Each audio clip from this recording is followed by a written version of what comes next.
श्रीमन नारायण प्यारे भक्तों, स्वागत है आपका हमारे इस YouTube चैनल में।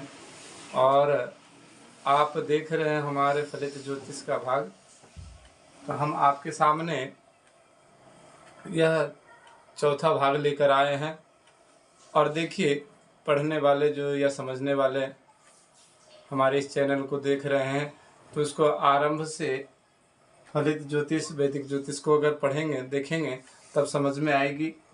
और ज्योतिष को शांत विचार मन से पढ़ें, देखें, समझें। तो हम आप लोगों को सर्वप्रथम ज्योतिष क्या है, ज्योतिष क्या है और जो हमारे वेद शास्त्र आदि से लिया गया है।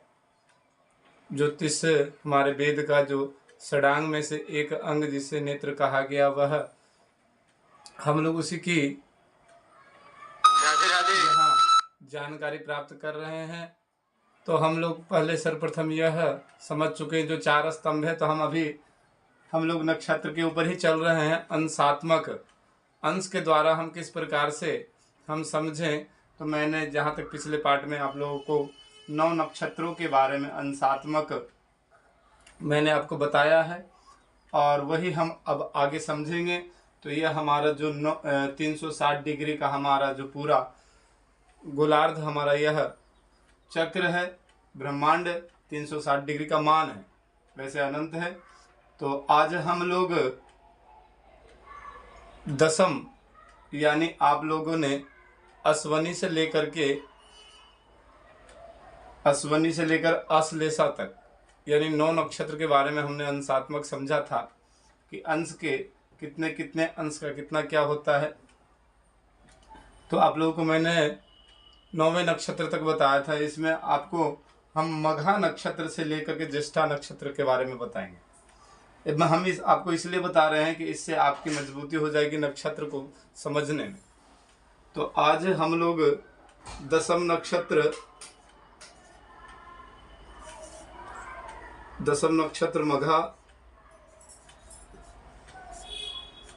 मघा नक्षत्र, जो कि वैसे मैंने आपको बताया था कि 120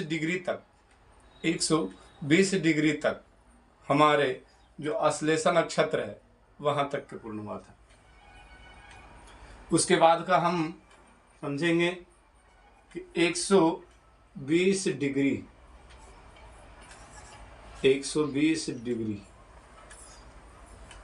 से लेकर के इसमें यह देखिए जो हमारा एक नक्षत्र का भाग है वह 13 अंश 20 कला है। तो यहाँ 13 अंश 20 कला जोड़ देंगे हम, तो 133। मघा का हम लोग 120 डिग्री से 133 डिग्री 40 कला तक का यह इसका मान होता है। अब हम लोग पूर्वा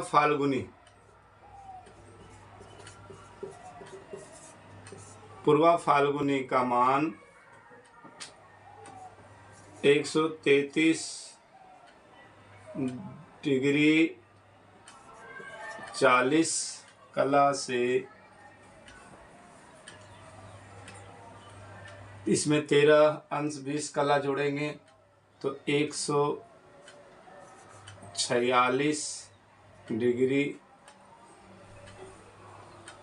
146 डिग्री हो जाएगा आपका।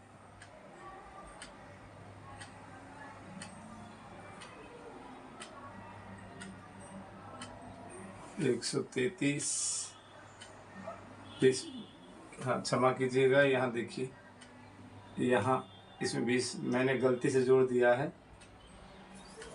20 होंगे ये, क्योंकि 13 अंश 20 कला ही जोड़ना है। तो इसमें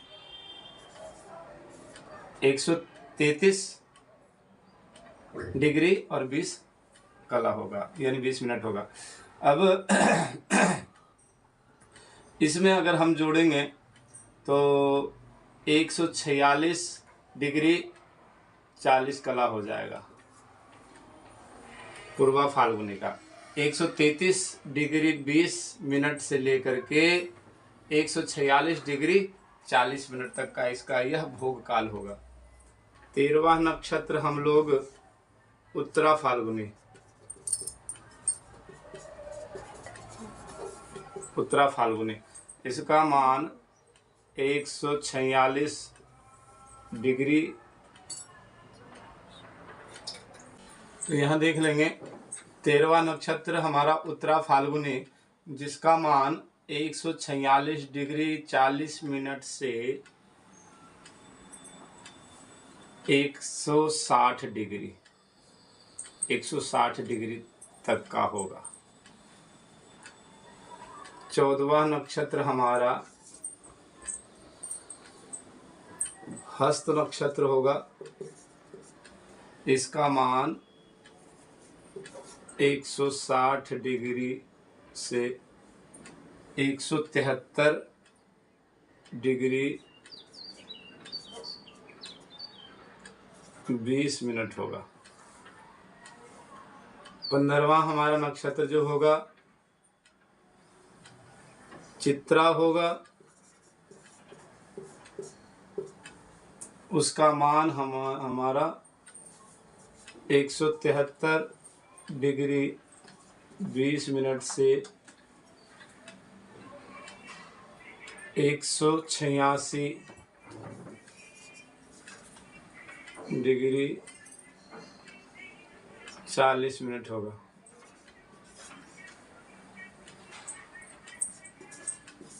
16वां नक्षत्र हमारा जो होगा स्वाति,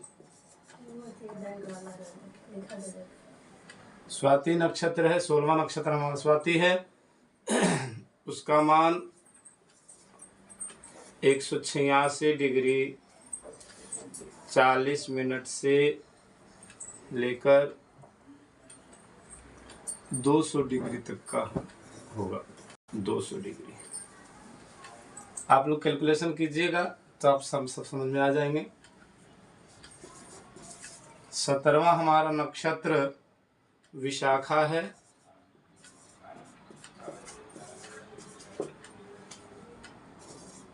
(200 डिग्री से 213 डिग्री 20 अंश का होगा। 18वां नक्षत्र हमारा जो होगा वह अनुराधा होगा,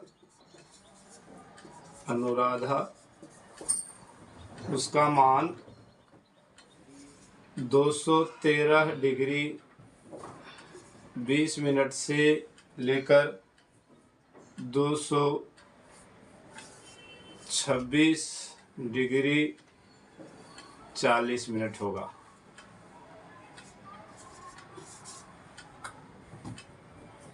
और ये हमारा आखिरी जो 19वां 1 2 3 4 5 6 7 8 9 बस देखिए, ध्यान रखिएगा, गलती हो सकती है, हमारे से भी लिखने में गलती हो सकती है, क्योंकि 9 नक्षत्र तक मैं आप लोगों को पहले बता चुका हूँ। और यह 10 11 12 13 14 15 16 ये 17, और यह जो हमारा 18वां नक्षत्र है वह ज्येष्ठा है, ज्येष्ठा, इसका मान 226 डिग्री 40 मिनट से लेकर 240 डिग्री का होगा। अभी तो ना देख लीजिए, यह 9 नक्षत्र मैंने आपको पिछले पाठ में बता चुका हूँ। अब 10वें नक्षत्र से 10वां नक्षत्र हो गया मघा, 11वां नक्षत्र हो गया पूर्वा फाल्गुनी, उत्तरा फाल्गुनी, हस्त, चित्रा, स्वाति, विशाखा, अनुराधा, ज्येष्ठा। तो यह 120 डिग्री तक मैं आपको पहले बता चुका हूँ कि अश्वनी से लेकर के आश्लेषा तक 120 डिग्री का पूरा मान होता है। 9 नक्षत्र क्रॉस करने में, 9 नक्षत्र को चंद्रमा क्रॉस करते हैं तो 120 डिग्री का भोग हो चुका होता है। उसके बाद जब 9 नक्षत्र में आएंगे, इन 9 नक्षत्र में, तो वहां 240 240 डिग्री का भोग हो जाएगा। अब यहाँ पे अगर ये भी देखते होंगे कि आप यह नक्षत्र हम आप लोगों को इसलिए बता रहे हैं, पिछले जैसे कि पार्ट में मैंने आपको बताया था कि हमारा इन्हीं में 12 महीने हैं, 12 महीने इन्हीं से लिया गया है और उन्हीं से हमें चंद्रमास भी बोलते हैं, कहते हैं हम लोग। जहाँ की बात आएगी कि हमारा आरंभ, जो साल का आरंभ कब होता है, तो आप लमसम ये मानिए कि यहाँ देख रहे होंगे कि चित्रा नक्षत्र है, तो हमारे चैत्र में, चैत्र जैसे आरंभ होता है चैत्र का महीना, चैत्र का महीना आप ये भी समझेंगे कि शुक्ल पक्ष और कृष्ण पक्ष के 2 होते हैं। तो हमारे कुछ स्थान पर शुक्ल पक्ष को मान्य दिया जाता है, किसी स्थान पे कृष्ण पक्ष को मान दिया जाता है। हमारे यहाँ शुक्ल पक्ष के मान होता है। तो लमसम जिस समय आरंभ होगा तो चंद्रमा यह देखिएगा कि यह चित्रा नक्षत्र में थोड़ा आगे पीछे हो सकते हैं, 1 दिन आगे पीछे तक हो सकते हैं, लेकिन उससे ज़्यादा नहीं हो सकते। लमसम आपको चित्रा नक्षत्र में ही होंगे, तब हमारा चैत्र मास आरंभ होता है। उसी प्रकार से अगर देखेंगे विशाखा, विशाखा में अगर देखेंगे तो बैसाख का जो महीना है, चैत्र के बाद बैसाख का जो महीना आता है, तो चंद्रमा आपको इसमें मिलेंगे। उसी प्रकार से ज्येष्ठा में अगर देखेंगे तो ज्येष्ठा में भी आपको चंद्रमा आपको ज्येष्ठा नक्षत्र में ही मिलेंगे। अब इसके स्वामी, जैसे कि मैंने आपको पहले बताया था कि मघा के स्वामी केतु हो जाएंगे, इसके शुक्र हो जाएंगे, ये दशा स्वामी जो इनको 3 नक्षत्र एक ग्रह को जो प्राप्त हैं, यह ग्रह हम आपके आगे लिख देते हैं, ग्रह स्वामी, ग्रह स्वामी। तो उत्तरा फाल्गुनी के आपके सूर्य हो जाएंगे, हस्त के चंद्रमा हो जाएंगे,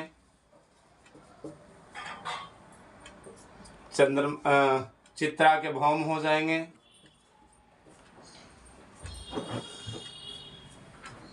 स्वाति के राहु हो जाएंगे, विशाखा के गुरु हो जाएंगे, अनुराधा के शनि हो जाएंगे और ज्येष्ठा के बुध हो जाएंगे। अब यहाँ आप लोग ये भी देख रहे होंगे, जैसे कि मैंने आपको पिछले भी भाग में बताया था मैंने, अब इसमें भी देखिएगा कि यहाँ जो कि मैंने आपको बताया था कि हमारे जो मूल नक्षत्र भी आते हैं, तो उनमें मूल नक्षत्र में मघा और यहाँ ज्येष्ठा नक्षत्र भी मूल आता है, इसके चरण आते हैं। अभी यहाँ पे हम आपको बताना चाहेंगे कि एक नक्षत्र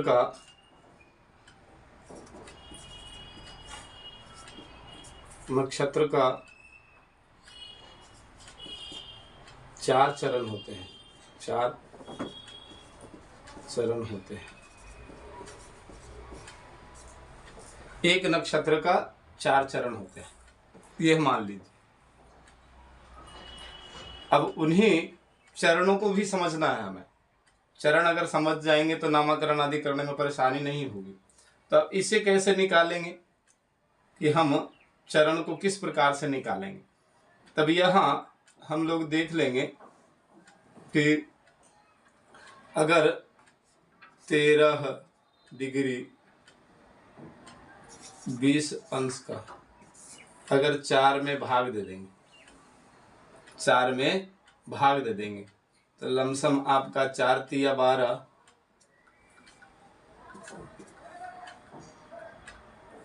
और यह 3 अंश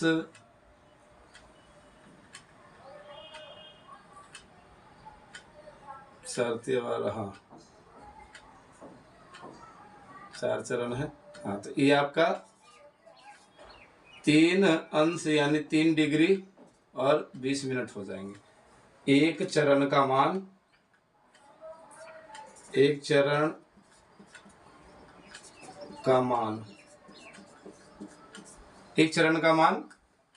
3 डिग्री 20 अंश हो जाएंगे। तो यह आप लोग समझ गए हैं कि हर एक नक्षत्र का 4 चरण है। अब हम आप लोगों को यह भी बताएंगे कि हम यह जो ग्रह आदि लिखे हुए हैं, केतु, शुक्र, सूर्य, चंद्रमा, भौम, राहु, गुरु, शनि, बुध, तो इन्हें हम किस प्रकार से याद कर सकते हैं, क्योंकि ऐसे तो आप लोगों को याद बहुत मेहनत करनी पड़ेगी। तब हम आपको यह समझाएंगे कि हम किस प्रकार से इनके, यह आप लोग एक बार ध्यान कर लें। एक नक्षत्र का 4 चरण होते हैं, एक नक्षत्र का 4 चरण होते हैं, और यह अगर हम इनमें 4 चरण में हमने भाग दिया है तो उसका मान, एक चरण का मान 3 डिग्री 20 अंश हुआ है। तो यह हम आप लोग समझ गए होंगे।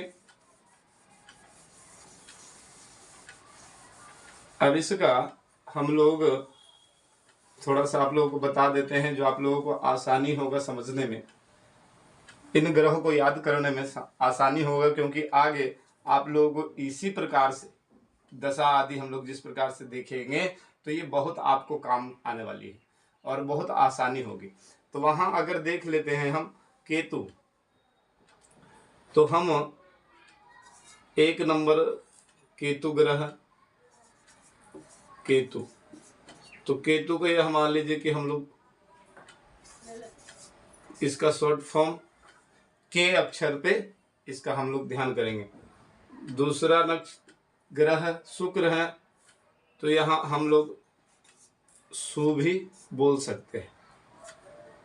तीसरा सूर्य, तो सूर्य है तो आदित्य भी बोल सकते हैं, आदित्य, भास्कर आदि बोलते हैं, लेकिन हम लोग आदित्य बोलेंगे तो ये आपको अच्छा समझ में आएगा।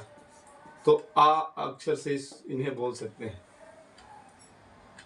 चौथा हमारा चंद्रमा है, तो इन्हें च भी हम शॉर्ट फॉर्म में च लिख सकते हैं। पांचवा हमारा भौम, तो भौ भी बोल सकते हैं, कुछ भी बोल सकते हैं, तो भ भी बोल सकते हैं, हम लोग भौ भी लिख सकते हैं या कुछ भी लिख सकते हैं, जैसे आप लोगों को अच्छा सुविधा हो। छठा हमारा राहु होते हैं, तो राहु रा भी लिख सकते हैं। सातवां हमारा गुरु होते हैं, तो गुरु, जीव, जीव भी इन्हें बोला जाता है, क्योंकि यह जीवात्मा के स्वरूप में है, तो यह हम जीव भी लिख सकते हैं। आठवां आपका शनि, तो स लिख सकते हैं, स से समझ जाएंगे। यह मैं आपको इसलिए बता रहा हूं कि आप लोगों को समझने में, ग्रह को याद करने में आसानी होगी, इससे हमें दशा का पता चल जाएगा फट से कि कौन से ग्रह की दशा है। और 9वां हमारा यह बुध। तो यह देख रहे होंगे आपके सामने मैंने यह बना दिया है ग्रह के बारे में। तो यहाँ प्रथम जो नक्षत्र हुआ, तो यहाँ केतु ग्रह इनके स्वामी होते हैं, तो के सु आ चंग भौ यकु राजी सबु, यह आप याद कर सकते हैं, के सु आ चंग कु राजी सबु। इसको अगर इस प्रकार से याद कर लेंगे तो आपको फट से याद रहेगा।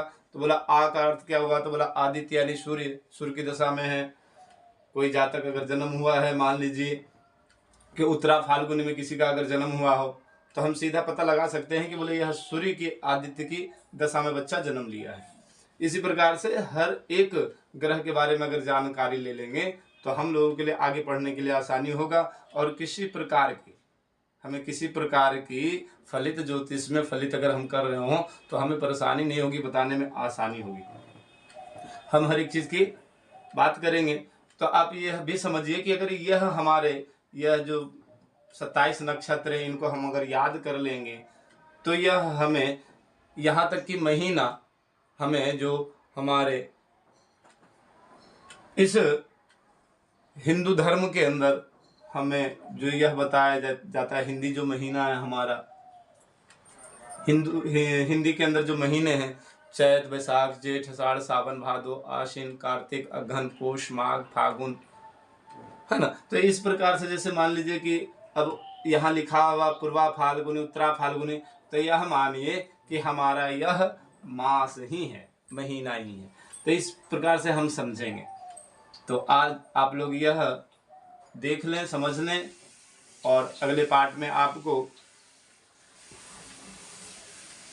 19वें नक्षत्र से लेकर के आगे के नक्षत्र, आपको 27वां नक्षत्र तक यानी आपको बताया जाएगा। मूल नक्षत्र से लेकर के आपको रेवती नक्षत्र तक का अंशात्मक विस्तार बताएंगे। आज के लिए इतना ही। जय श्रीमन नारायण।